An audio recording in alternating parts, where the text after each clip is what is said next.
할렐루야. 지금 이 순간에도 잠깐 올라오면서도 하도 긴급하고 급해서 이렇게 보면 막 실시간으로, 그렇죠? 뭐 1시간, 뭐 10분 전, 20분 전, 지금 실시간으로 계속해서 중동 전쟁 사건이 계속 이렇게 뜨고 있어요. 영상으로 뜨고 있는데 많은 사람들이 지금 막 죽어가고 또 막 뭐 상상도 못하는 일들이 막 지금 점점 확산돼 가고 있잖아요. 그래서 중동 전쟁이기 때문에 말씀을 전할 때 이 시대의 흐름과 사건을 보면서 그것이 지금 우리하고 뭔 상관이냐, 신앙적으로 그래서 늘 제가 언급을 합니다. 여러분, 중동 전쟁을 보면서 어떤 생각을 합니까? 지금 뭐 주유소 값싼 주유소 앞에는 뭐 수백 대가 지금 막 들고, 다이소에 막 사재기가 일어나고 있고, 막 우리나라에서도 뭐 다른 나라도 말할 것도 없죠. 그래서 부정적인 예측을 하는 사람들이 많아요. 만약 이것이 확산되면, 막 확산되고 있잖아요. 지금 어떻게 되는 건지 모르겠어요. 그러면 이런 어려움, 이런 어려움들이 있을 것이다. 막 전문가들이 예상을 합니다. 그러니까 두렵기도 하고 불안하기도 하고 걱정되기도 하고, 그렇죠. 그래서 미국의 그 트럼프 대통령이 있지만 그 사람 말도 잘 안 먹혀요. 지금 보니까 누가 이 전쟁을 멈추게 할 수 있을까? 전쟁 계속 일어나기를 원하시는 분 하나도 없잖아요. 누가 멈추게 할 수 있을까? 강력한 정말 지도자가 나타나서 저는 이 문제를 해결해 줬으면 좋겠다. 우리나라 대통령도 뭐 아무것도 할 수가 없잖아요. 이것이 이제 저의 마음이고 온 세상 사람들의 마음이고 우리들의 마음입니다. 현실의 문제를 빨리 해결해 줬으면 좋겠다. 그러니까 강력한 지도자, 리더십을 갖고 있는 사람, 기대하는 거죠. 모든 인간들이 기다리는 이것이 왕이다. 제가 오늘 종려주일 하면서 왕통치자, 다스리는 자다. 예수님 당시에도요, 오늘 예수님 당시에도 사람들의 마음이 꼭 이랬어요. 이랬습니다. 여러분, 오늘 종려주일인데 예수님께서 예루살렘으로 입성하신 날이잖아요. 근데 평상시에 예루살렘은 수도 서울이나 마찬가지입니다. 예수님의 능력이 있고 말씀도 전하고 예언자고 기적도 행하고, 그러니까 빨리 예루살렘에 올라갑시다. 빨리 올라가서 우리 시골 사람들만 놓고 하지 말고 저기 도시에 가서도 이렇게 말씀을 전해야 될 거 아닙니까? 말은 참 그럴듯해요. 그런 자기들이 속셈이 다 있었죠. 그때 예수님께서 말씀하셨어요. 뭐라고 말씀했죠? 내 때가 하나님의 때에 내가 올라가는 거지 내 마음대로 하는 게 아니다. 그렇게 예수님 평상시에 말씀을 하시다가 드디어 예루살렘 성으로 입성을 하십니다. 올라가십니다. 그러니까 이게 뭐예요? 하나님의 때가 된 거예요. 그때 많은 사람들이 옷가지를 내려놓고 종려나무 가지를 꺾어서 또 올라가게 지나가게 하고, 환호와 환영 박수치고 했습니다. 그러면서 그때 외쳤던 소리가 호산나 다윗의 자손이여. 사람들이 막 기뻐했어요. 그죠? 왜 올라가요? 진짜 영적으로 깊은 걸 알아서 예수님 죽으면 올라가면 죽는데 이런 사람은 없어요. 환호하고 기뻐하고 박수치고 막 호산나 다윗의 자손 예수여. 다윗의 자손이라고 그랬어요. 다윗은 뭐예요? 왕이에요. 왕권을 가지고 있는 분이에요. 다윗의 자손이요. 그렇게 이제 환호를 했습니다. 왜 그러냐면 예수님이 이제 올라가면 아주 지방에서도 그 능력을 행하셨던 분이고 대단한 분이기 때문에 로마 정권을 무너뜨릴 것이고 민족을 해방시킬 것이고, 그리고 지금 먹고 사는 문제, 현실의 문제도 예수님이 예루살렘 올라가서 정권을 잡으면 다 해결해 줄 거야. 이 세상의 모든 문제를 다 해결해 줄 거야. 내 문제도 다 해결해 줄 거야. 그 기대를 갖고 환호를 한 거죠. 그렇죠? 누가 하라고 해서 한 것도 아니잖아요. 근데 예수님은 이 사람들의 기대와는 전혀 달랐어요. 따닥따닥따닥 말 타고 올라와야 되는데, 백마 타고 올라와야 되는데, 승리 표시잖아요. 그것도 아니고, 수많은 자기를 따르는 추종자들 막 군대를 이끌고 올라간 것도 아니고, 우리 잘 아는 대로 아주 보잘것없는 사람들의 짐덩어리를 싣는 어린 나귀를 타고 예루살렘 성으로 예수님이 올라가십니다. 왜 그런가? 우리 답은 다 알고 있잖아요. 민족의 해방이나 정치적인 혁명이 아니라 예수님이 예루살렘 성에 올라가셔서 있을 때 모든 초점은 오직 영혼 구원에 있었어요. 내일부터 이제 한 주간 특별 새벽 기도할 때 주제를 영혼 구원을 향한 갈망. 하나하나 사건, 말씀, 모든 것들이 영혼 구원과 연결되어 있어요. 이 백성들이 환호하는 그 기대하고는 마음하고는 전혀 달랐습니다. 나라를 구원하러 오신 것이 아니라 사람을 구원하려고 예수님이 미래적인 예언적인 사건도 같이 예표가 되어 있잖아요. 올라가셨어요. 자, 그런데 며칠 뒤에 여러분 잘 아는 대로 그렇게 똑같은 사람들이 호산나 다윗의 자손 예수여 막 기대하고 했던 그 똑같은 그 사람들이 며칠 안 가서 곧바로 또 말이 바뀝니다. 뭐라고 바뀌죠? 십자가에 못 박으세요.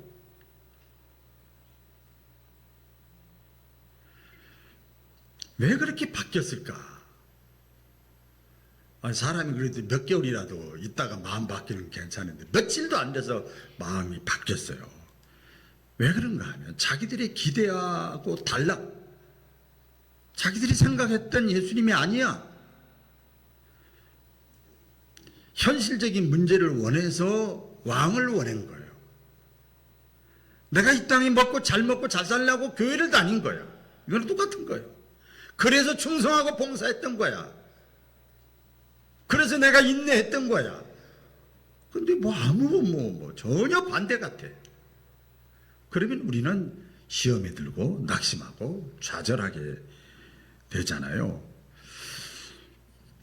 현실의 문제가 아니라 예수님은 죄의 문제를 해결해 주시기 위해서 올라가신 거예요. 할렐루야. 올라가셨잖아요. 그래서 이 호산나의 다윗의 자손 예수여 환호했던 이 소리가 며칠 만에 십자가에 저 예수를 못 박으세요.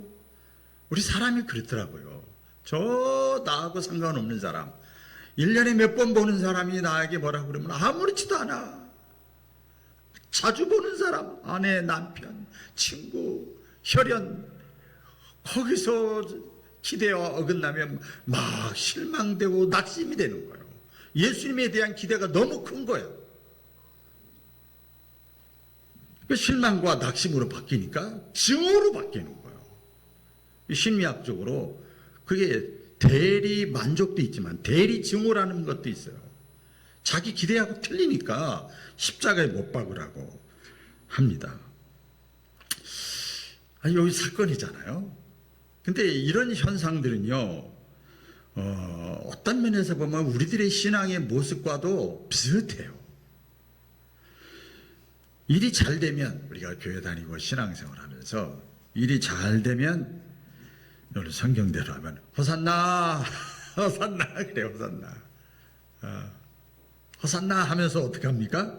하나님 살아계셔. 하나님 살아계셔. 하나님 말씀 진짜네.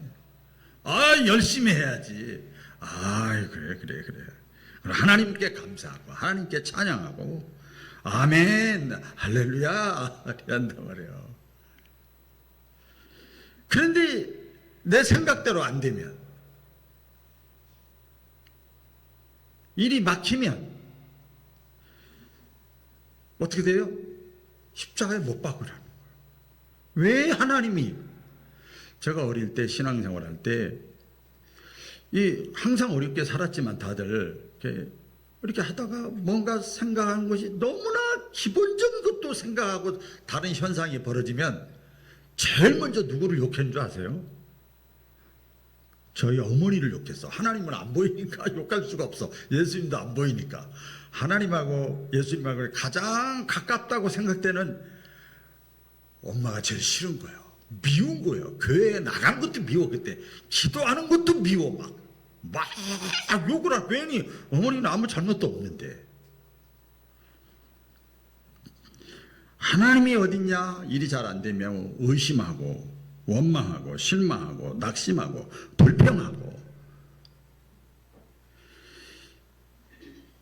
여러분, 우리가 신앙생활하면서 꼭 기억을 해야 될 것은, 물론 우리가 제가 헌금 넣고 기도할 때도 물론 축복기도 하기도 합니다만은, 우리가 예수 믿는 근본적인 목적은 현실의 문제를 해결하는 것, 그건 그 다음이에요. 그 다음. 예수님을 믿는 근본적인 목적은 영혼 구원입니다. 제가 나이가 이제 조금 먹어서 보니까요, 지금 이렇게 올라오면서 몇 사람께 대화를 나눠보니까 벌써 60, 70 먹은 사람들 안 아픈 데가 하나도 없대. 저도 올라오는데 아이고 저도 무릎이 아프다고 막 저도 그랬어요. 그것이 점점 쇠퇴하고 바람 같고 안개와 같은 풀과 같은 꽃과 같은 인생에 잘 먹고 잘 사는 것, 그게 예수 믿는 목적이 아니에요. 영혼 구원이에요. 따라 보겠습니다. 영혼 구원.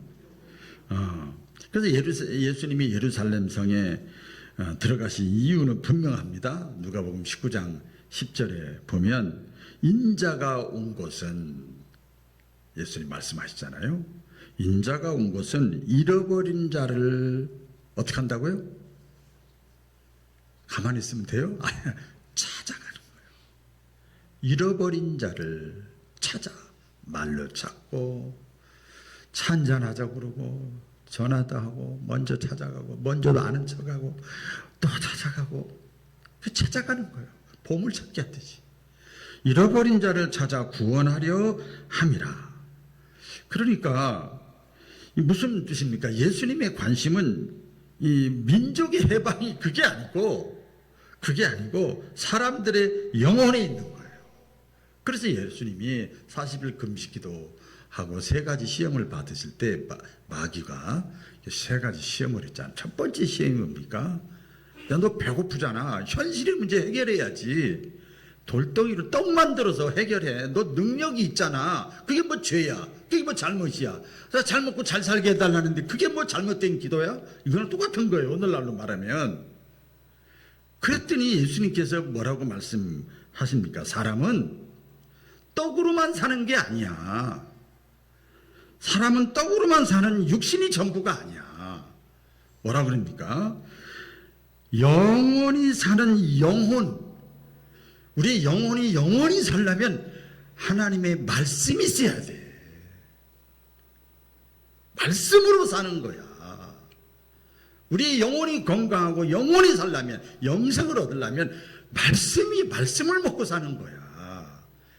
예수님이 말씀을 근본적으로 하십니다. 우리의 영혼이, 육체는 사라지지만 어디서 삽니까? 천국에서 사는 거예요. 하나님의 나라에서 사는 거예요. 하나님의 나라에서 영원히 행복하게 영생을 선물로 주시려고 예수님께서 십자가에 죽으신 거예요. 그래서 여러분, 그래서 교회 다니는 거예요. 그래서 예수님을 믿는 거예요. 그래서 영원히 살라고 말씀을 듣는 거예요.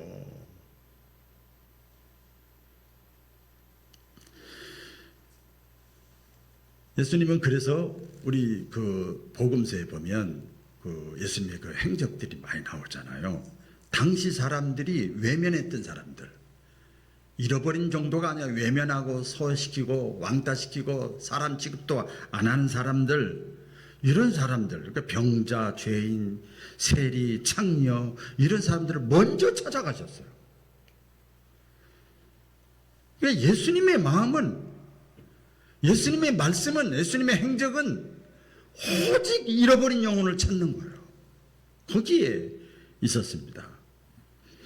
예수님이 예루살렘 성에 입성하실 때 나귀를 타셨는데 여러 가지 해석들이 있습니다. 근데 이제 전체적인 맥락을 통해서 보면 나귀는 예수님이 겸손을 상징하고 평화를 상징하는 거예요.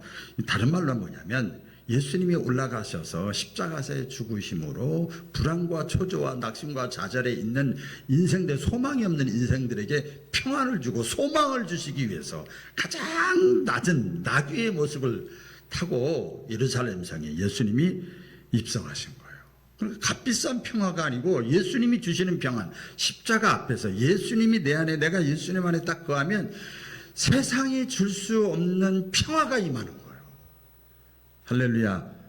찬송가도 있잖아요.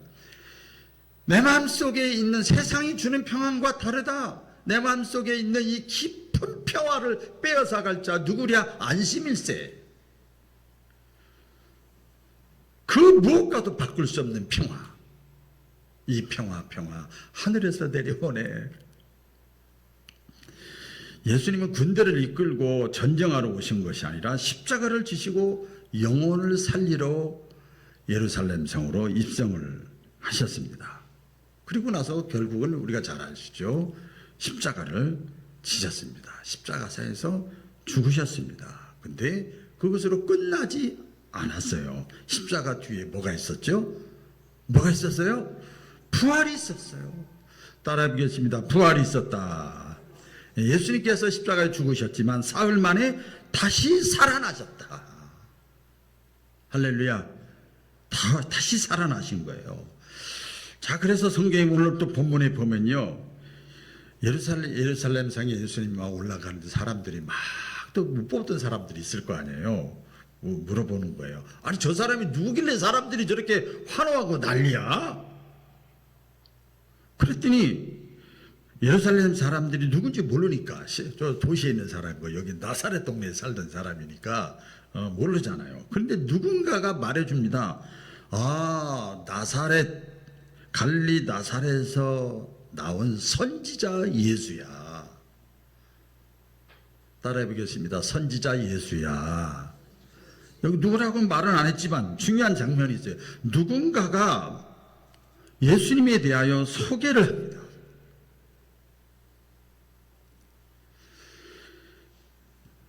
여러분, 전도가 뭔지 아세요?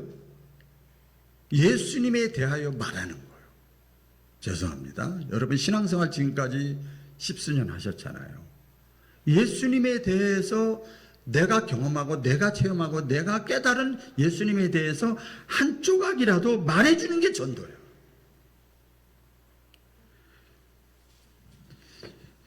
오늘도 여러분, 자 보세요. 세상 사람들, 아니 가족 안에서도, 아니 한 교회 안에서도, 한 구역 안에서도, 한 기관 안에서도 믿음 약한 사람 있잖아요. 아니 불신자들이 있잖아요. 여러분들의 삶의 주변에서 연결된 사람. 그 사람들이요, 말은 안 해도 속에서 다 묻습니다. 당신 권사야? 당신 장로야? 당신 목사야? 당신 10수년단 기도하러 가? 오늘도 교회 가? 그래? 그럼 당신이 믿는 예수는 어떤 분이야? 속으로 믿음 약한 자녀들이나 믿음 약한 남편이나 믿음 없는 부모나 형제나 내가 알고 있는 직장의 동료들은요, 속으로 묻습니다. 이때 대답을 할 수 있어야 되잖아요. 뭐 성경을 다 알아서 대답하는 게 아니잖아요. 예수님이 십자가에 죽으시고 이제 다 정답은 있잖아요. 끝난 게 아니고 부활하셨어. 그리고 부활하심으로 죄의 문제, 죽음의 문제를 해결하셨어. 영원한 왕이시야. 이렇게 말하면 얼마나 정답이야. 그렇게 못하면 어떻게 해야 돼요? 난 잘 몰라. 그런데 교회에 나가면 그런 말을 들을 수가 있어. 오늘 이제 우리가 성만찬을 하는데요. 이 성만찬 할 때 떡을 상징하는 또 이제 빵을 우리가 드시잖아요. 그 예수님의 찢기신 몸이고, 그 다음에 잔은 주님의 흘리신 피를 상징을 하죠. 우리 개신교에서는 상징이라고 그러고, 카톨릭 저기서는 그거 이 목에서 들어가는 순간 믿음으로 받아들이면 살과 피로 변화된다. 화채설로 100% 믿습니다. 여러분, 우리는 좀 이상하지요? 그래서 천주교인들은 모든 예배, 미사라고 그러죠. 때마다 100% 성찬식을 합니다. 믿음으로 받아들인 자에게 그대로 주님이 임하는 거예요. 어쨌든 간에 예수님께서 왜 몸이 찢기시고 피를 흘리셨는가? 영혼을 살리기 위해서.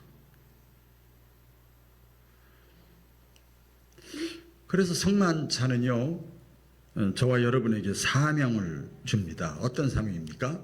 너도 내가 피와 살을 흘리면서 그래서 영혼을 사랑한 것처럼 너도 영혼을 사랑해라. 내 피와 살을 너도 같이 먹었냐? 그럼 이제 한 몸이네?